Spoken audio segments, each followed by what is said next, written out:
आपकी रोटी कोई बार बार हर बार छीन करके खा रहा है, लेकिन वो गुस्सा नहीं है। आपके अधिकार के साथ खिलवाड़ किया जा रहा है।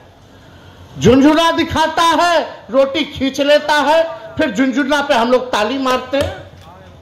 अगर अधिकार पाना है तो हम लोगों को बोलना सीखना होगा, लड़ना सीखना होगा, एकजुट होकर के लड़ना पड़ेगा। सामाजिक न्याय, संविधान, आरक्षण, जातीय जनगणना जैसे महत्वपूर्ण मुद्दे हैं। अगर नाला साफ करने वाला है तो कौन जाति का है, ठेला धोने वाला है तो कौन जाति का है, भूमिहीन है तो कौन जाति का है, एक कमरे में परिवार अगर रहता है तो वो कौन जाति के लोग हैं। सब लोग इतिहास जानते हैं, हमसे ज्यादा पढ़े लिखे लोग हैं, जानकार लोग हैं। समाज में कई लोगों का शोषण हुआ होगा, पीड़ित होंगे। इस न्यूज के प्रायोजक है अफजल फर्नीचर। जागृत मंच के तत्वाधान में रविवार को मुजफ्फरपुर क्लब में आयोजित जातीय गणना एवं आरक्षण की सीमा, समाज और सरकार की भूमिका विषयक पर चर्चा के लिए राष्ट्रीय सेमिनार का आयोजन किया गया, जिसमें मुख्य अतिथि के रूप में नेता प्रतिपक्ष और पूर्व डिप्टी सीएम तेजस्वी यादव शामिल हुए। उन्होंने कहा कि हमें अपने अधिकारों के लिए एकजुटता के साथ लड़ने की जरूरत है। उन्होंने बिहार में जातीय गणना के रिपोर्ट के आधार पर विभिन्न वर्गों के लिए बजट पेश नहीं करने पर सरकार के खिलाफ कड़ी नाराजगी जताई और कहा कि आपकी रोटी को कोई बार बार छीन रहा है, लेकिन वो गुस्सा आप लोगों में नहीं दिखता है। आपके अधिकार के साथ खिलवाड़ किया जा रहा है। झुनझुना दिखाकर आप लोगों से रोटी को खींच लेती है, फिर झुनझुना पर हम लोग ताली बजाते हैं। अगर अधिकार पाना है तो हम लोगों को बोलना सीखना होगा, एक साथ मिलकर लड़ना सीखना होगा।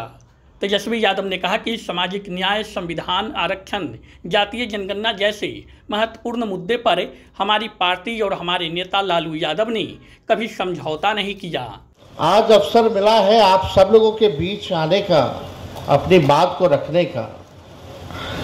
सब लोग इतिहास जानते हैं, हमसे ज़्यादा पढ़े लिखे लोग हैं, जानकार लोग हैं। समाज में कई लोगों का शोषण हुआ होगा, पीड़ित होंगे यहाँ पर लोग। लेकिन राष्ट्रीय जनता दल ऐसी एक पार्टी है और एकमात्र लालू जी ऐसे नेता हैं कि कभी भी अपने विचारधारा से समझौता नहीं किया। चाहे सामाजिक न्याय की बात हो, धर्मनिरपेक्षता की बात हो, संविधान की लड़ाई हो, भाईचारा के बचाने की बात हो, आरक्षण को बढ़ाने की बात हो, जाति जनगणना कराने की बात हो, या कोई उल्टा सीधा बिल लोग ले आता है केंद्र में उलझा के रखने के लिए, उनको आईना दिखाना हो, चाहे सड़क हो या सदन या अदालत, हमारी पार्टी हमेशा आप लोगों के हक के लिए लड़ाई लड़ती है। सत्ता आएगी जाएगी इसकी हमको परवाह नहीं है, इसकी चिंता नहीं है। ये तो आता जाता रहता है, लोग कुर्सी पे बदलते रहते हैं। बिहार में तो सबसे ज्यादा लोग बदलता है। 2 बार हम भी उप मुख्यमंत्री बने, 17 महीने की सरकार रही, लेकिन हमको गर्व है कि हमने वो काम करके दिखाया जो देश के किसी सरकार ने नहीं किया। मात्र 17 महीने में हम लोगों ने जाति आधारित गणना कराया, आरक्षण की सीमा 65%, पिछड़े अति पिछड़े, दलित, आदिवासी भाइयों का हम लोगों ने बढ़ाया। 5 लाख नौकरी भी अगर देने की बात आई तो हम लोगों ने एक साथ 5 लाख लोगों को भी नौकरी हम लोगों ने दिया। 3 लाख नौकरी प्रक्रियाधीन कराया। और अब जो प्रक्रियाधीन नौकरियां जो निकल रही हैं, तो आप जरा सरकार से जरा आप लोग पूछिए कि सबसे ज्यादा नौकरियों में नुकसान किनको हो रहा है। हजारों में, लाखों में पिछड़ा समाज, अति पिछड़ा, दलित, आदिवासी भाइयों को हो रहा है कि नहीं हो रहा है। लेकिन लोग सवाल क्यों नहीं पूछ रहे, लोगों में गुस्सा क्यों नहीं है। आपकी रोटी कोई बार बार हर बार छीन करके खा रहा है, लेकिन वो गुस्सा नहीं है। आपके अधिकार के साथ खिलवाड़ किया जा रहा है। झुनझुना दिखाता है, रोटी खींच लेता है, फिर झुनझुना पे हम लोग ताली मारते हैं। हम सब लोगों को अगर अधिकार पाना है तो हम लोगों को बोलना सीखना होगा, लड़ना सीखना होगा, एकजुट होकर के लड़ना पड़ेगा, एक होना पड़ेगा, एक साथ आवाज देना पड़ेगा। भारत सरकार तो पहले ही नौकरी खा गई, सब चीज प्राइवेटाइज कर दिया।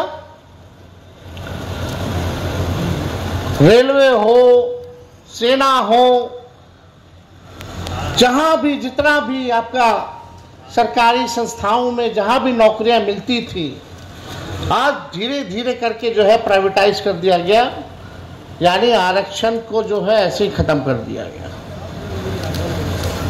फिर भी लोगों के मन में गुस्सा नहीं। अगर हम आरक्षण की बात करते हैं तो 90% लोगों की बात करते हैं जो शोषित वर्ग के लोग हैं। और आज हम सब लोगों को मंथन चिंतन करने की जरूरत है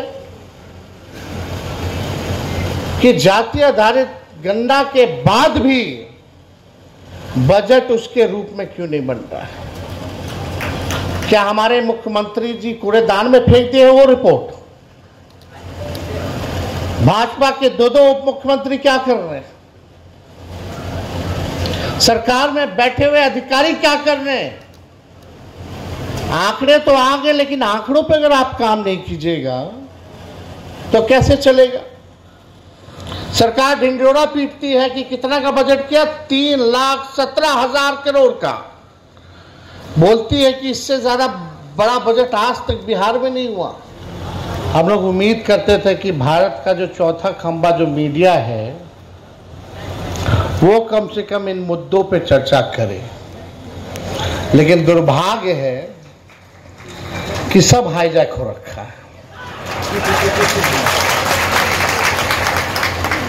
अब जिम्मेवारी हम ही लोग पर है कि आपकी जो लड़ाई है वो आपको ही लड़ना पड़ेगा, कोई और बाहर से आके लड़ने वाला नहीं है।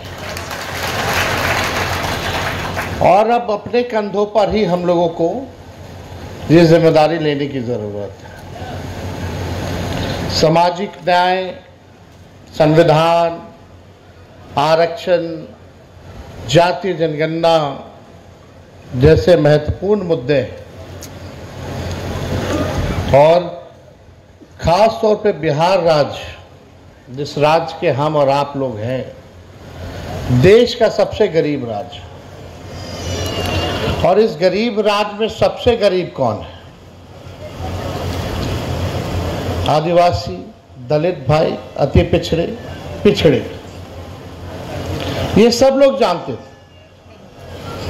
लेकिन जब जाति आधारित गणना हुई, जाति जनगणना हम लोगों ने नहीं कराया और ना राज्य सरकार करा सकती, क्योंकि संविधान में नियम है। इसलिए हम लोगों ने जाति आधारित गणना सर्वे कराया। जातीय जनगणना कराने का अधिकार केवल भारत सरकार को है, लेकिन जब हम लोगों ने जाति आधारित गणना भी कराया तो मोदी जी के, भारत सरकार के जो सबसे बड़े वकील सॉलिसिटर जनरल तुषार मेहता जी को खड़ा कर दिया गया कि ये बिहार के जो आंकड़े हैं या जो जाति आधारित गणना हम लोग करा रहे हैं, ये किसी भी प्रकार से ना हो, फेल हो जाए। आप बताइए कि आखिर इससे नुकसान किसको है? जो हमारे प्रधानमंत्री मोदी जी कहते थे जात पात कर रहा है, लोग जातीय विद्वेष पैदा कर रहा है। आज उन्होंने कैबिनेट में मीटिंग में निर्णय लिया कुछ दिन पहले कि भारत सरकार जातीय जनगणना कराएगी। तो प्रधानमंत्री जी को बताना चाहिए कि क्या अब आप जात को लड़ा रहे हो, विद्वेष पैदा कर रहे हो? इससे नुकसान किसी को नहीं है, बल्कि फायदा है।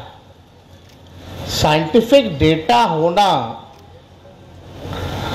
तो सबसे ज्यादा महत्वपूर्ण है। रियलिटी पता चलता है, सच्चाई पता चलती है।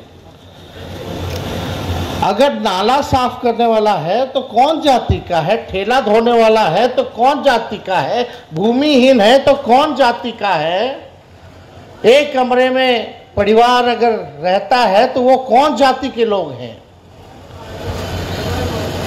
ये तो पता चलना चाहिए। जब तक आपको ये जानकारी नहीं होगी, सरकार कितनों अरबों खरबों का बजट बनाता चला जाए, अनाउंस करता रहे, लेकिन उस बजट को और योजनाओं को हम उन लोगों तक नहीं पहुंचाएंगे जिसको समाज में सबसे अधिक जरूरत है, तो ये हमारा बजट का क्या मतलब है? क्या है आपके लिए, किसके लिए है वो? भूमिहीन के लिए क्या कर रहे हैं आप? गरीबी को मिटाने के लिए क्या कर रहे हैं आप?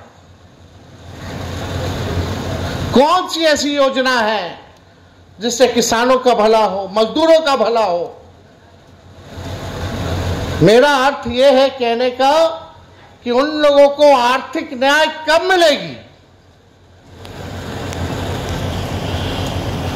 ये सवाल सबसे बड़ा जो है खड़ा होता है, और हम सब लोगों को इस पे बात करनी चाहिए, सवाल करना चाहिए। शादी का फर्नीचर सेट 34,500 से स्टार्ट। AFZ फर्नीचर के ऑफिशियल YouTube चैनल पर विजिट करिए विशेष जानकारी के लिए और परचेज करिए बिहार के सबसे बड़े शोरूम से।